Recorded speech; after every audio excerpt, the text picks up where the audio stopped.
دووبارە سڵاتانێ بێت و ئێمە بەردەوام ئەبین لە پرۆگرامی کورسات مەگەزین و تەوەری ستۆدیۆمان هەیە. هەمیشاڵێن لەوەی کە فیلمە کوردیەکان هیچیان کەمتر نییە لە فیلمە جیهانیەکان لە سیناریۆ وەروە لە دەرهێنان کاتێککە دەرهێنانیان بۆ ئەکرێت وەروە شانسی ئەویان هەیە کە ئەوانیش بتوانن لە فستیڤاڵە جیهانیەکانە بەشدار بن تاوەکو بتوانن دۆزی کورد یاخود نەتەوەی کورد بناسێنن بە هەموو جیهان لە ڕێی هونەرەوە لە ڕێی فیلمەکانەوە نەک تەنها لە ڕێی دروشم و پەیامەکانەوە بێت. هەر بۆیە نوێ من فستیڤاڵی فیلمی کوردی نیویۆرک ساز دەکرێت و هەروە ئێمە ئەمانەوێت زانیاری زیاتر لەسەر ئەم فستیڤاڵە وەربگرین بە میوانداری زۆر بەڕێز مامۆستا ئارام حەسەن کە بەڕێزیان دەرهێنەر و هەروە مامۆستا هیوا محەممەد داوە لە بەشی فیلمی خوێندکاران و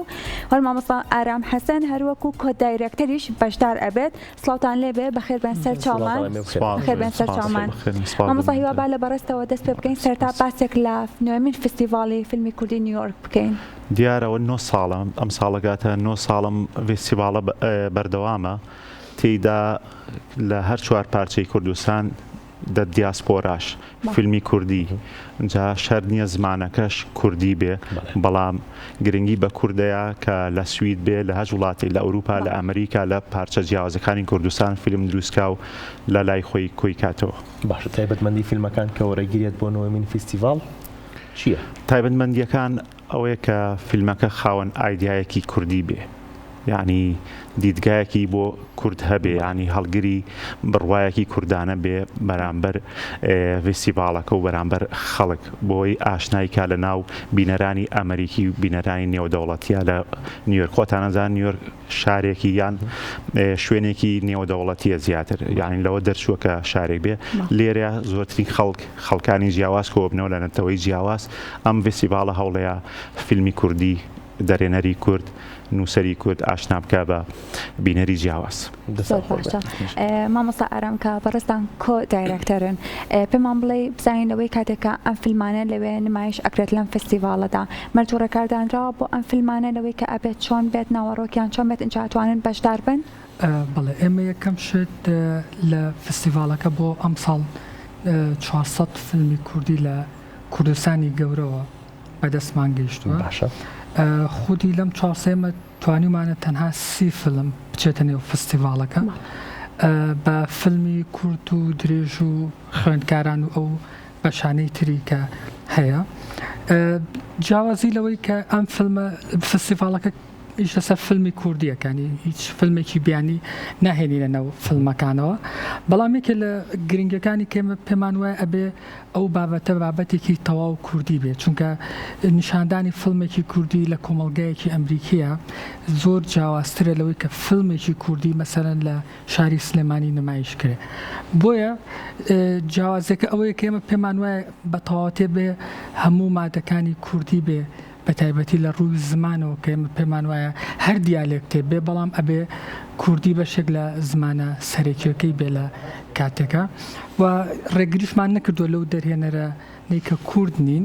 بەڵام بە مەرجێکە بێ فیلمەکانیان کوردیانی ئیشان لەسەر فیلمێکی کوردی کرد بێ یان بیرۆپێکی کوردی بێ ئەگە دەرێنەرەکەش کورد نەبێتوانە مامۆستا باست لەوە کرد کە 400 فیلم لە کوردستانی گەورەوە هاتووە بۆ ئەوەی کە لە فستیڤاڵەکەیە بەشدار بێ بەڵام 30 فیلم ماوەتەوە کە بەشدار بێ لە فستیڤاڵەکەیە بۆچی؟ خۆتان ئەزانن فستیڤاڵی فستیڤاڵەکە ئەوەنەیە ئەوەنە ئەخوازیان فیلمەکانی تر ئەو تایبەتمەندیانتیانە بوو خۆی تقریبان 6 ڕۆژ فستیڤاڵەکە ئەبێت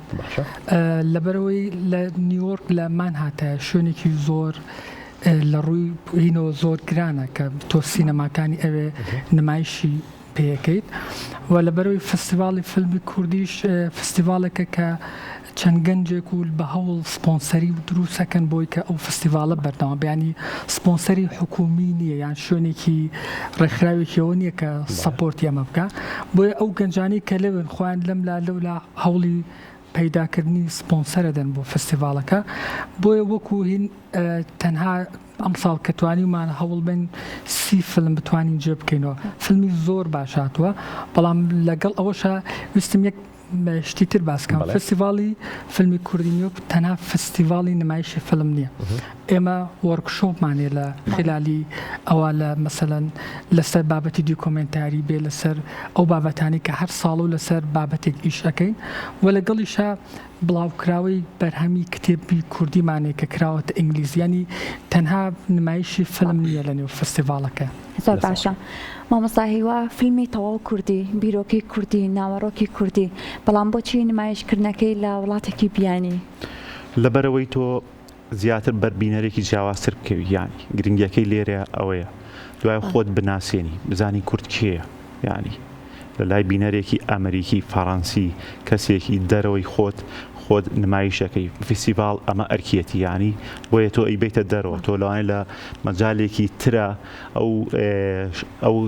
هەلەو بۆ نەڕەخسێ فیلمێک بەرێک گەنجێکی کورد لە سلێمانی و یاخود لە سنەوە یاخود لە دیاربەکرەوە لەم شوێنانەوە فیلمێک بەرێتە نیویۆرک. بەڵام فستیڤالانە هەوڵێکە بۆ ئەوەی دەرێنەری کورد، نووسەری کورد، ئەکتەری کورد، سینماتۆگرافەری کورد بەوانی دەرەوەش بناسیێنرێ و بڵێنە مەشکوردە ئەتوانێت ئیشخۆی. باشە بینەرەکان لەوێ خەڵکی ئەو وڵاتان کەواتە چۆن ئاسانکاری کرابووی کە ئەوان بتوان لە فیلمەکان تێبگەن ژێرنووسی بۆ کراوە؟ فیلمەکان هەمووی بە ژێرنووسی ئینگلیزیەوە هەنیانی جگە لەوەی زمانی ڕەسەنی خۆیان تر هەر جۆرە زاراوەیەکی کوردی بێ هەڵگری ئەوەن، بەڵام لە سەبتایتڵ ژێرنووسی کوردی خۆیان ئینگلیزی خۆیانێ.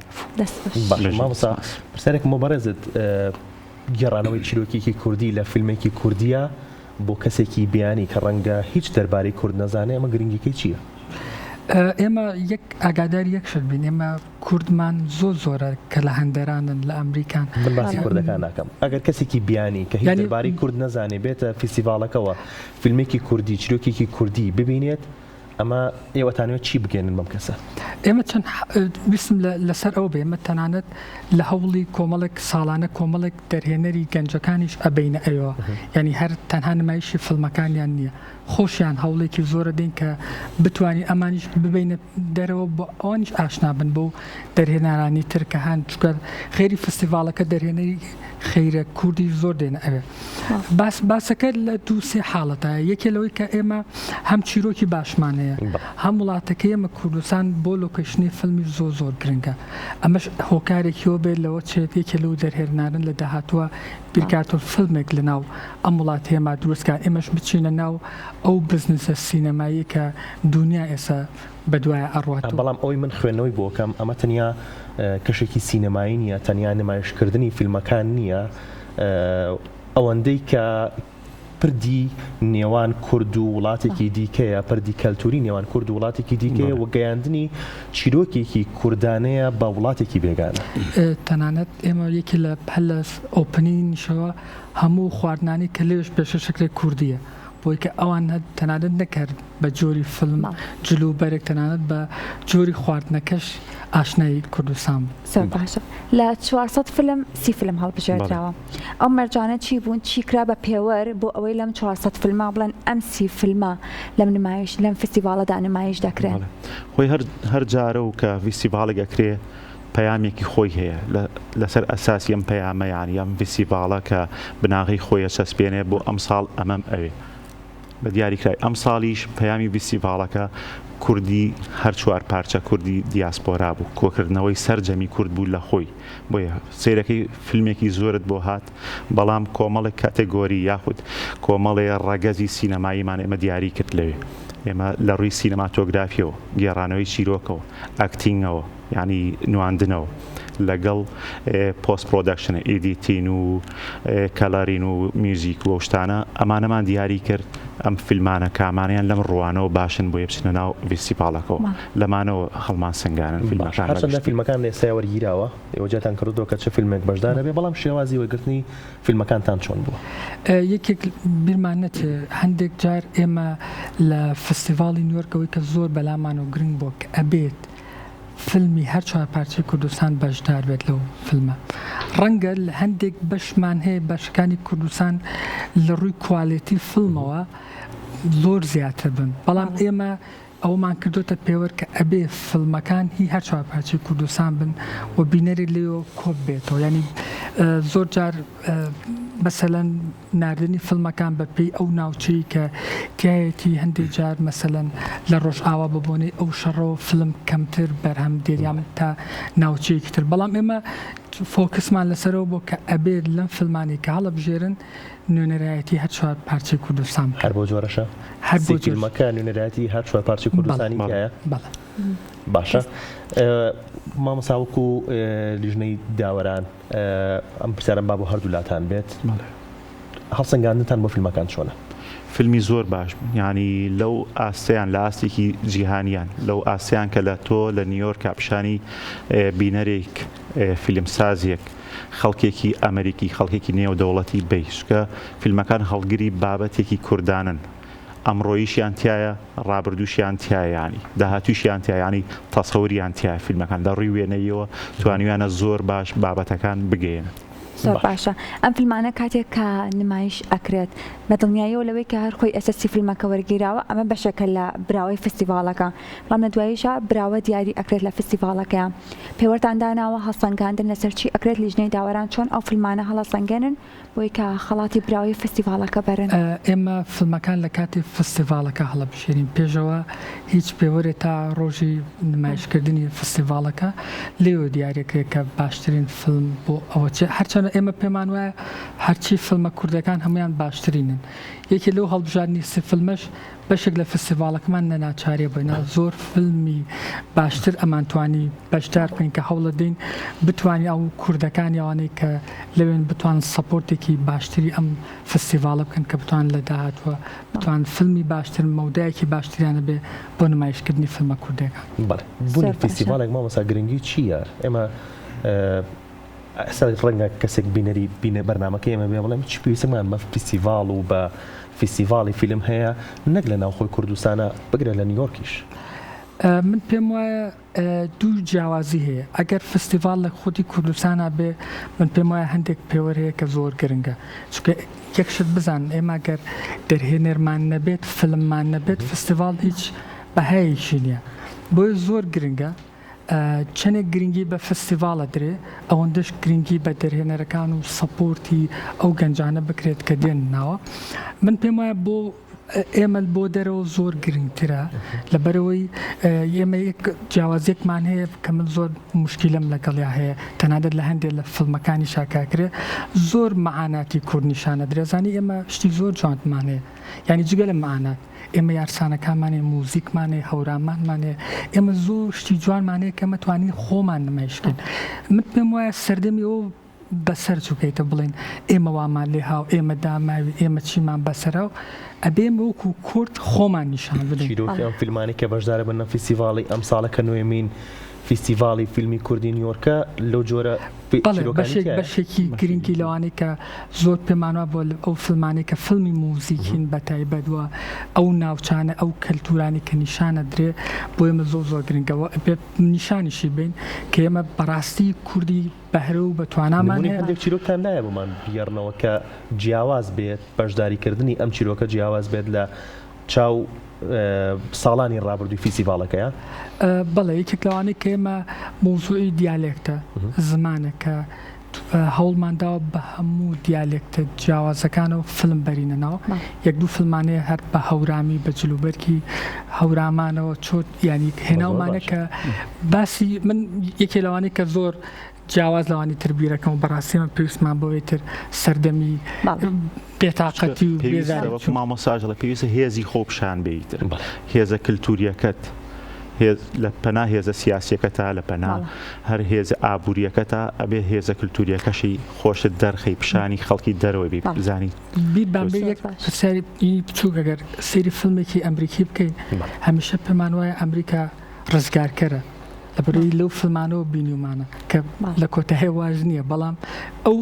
هی بۆ تۆ هێنا بۆ ئێمە پێویستمان پێ لە فیلمەکانی مایتە بچینە قۆناغێکی جیاوازەوە خۆمان دەرخێن وەکو کورد توانامان چیە ئەو بەهرە بەڕاستی شتی زۆر زۆر ینی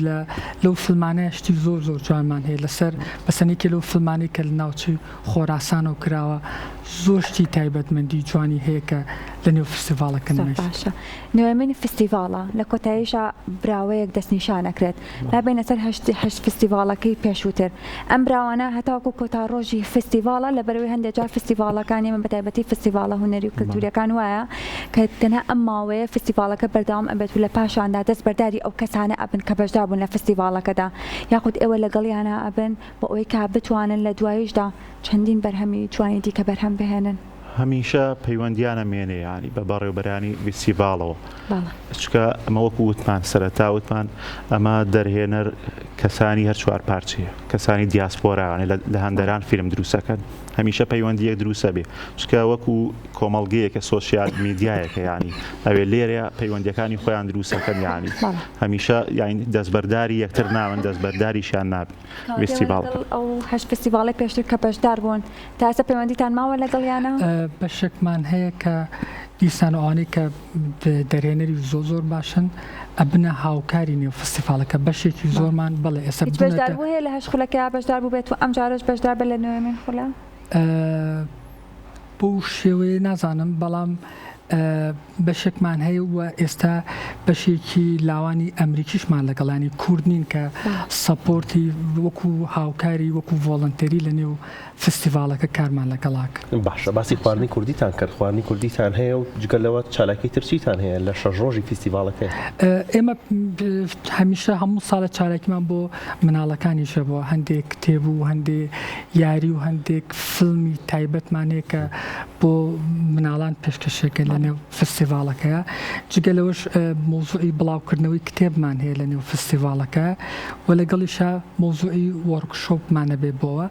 لەگەڵیشە هەندێک دەرهێنەر کە پێمان وایە زۆر گرنگن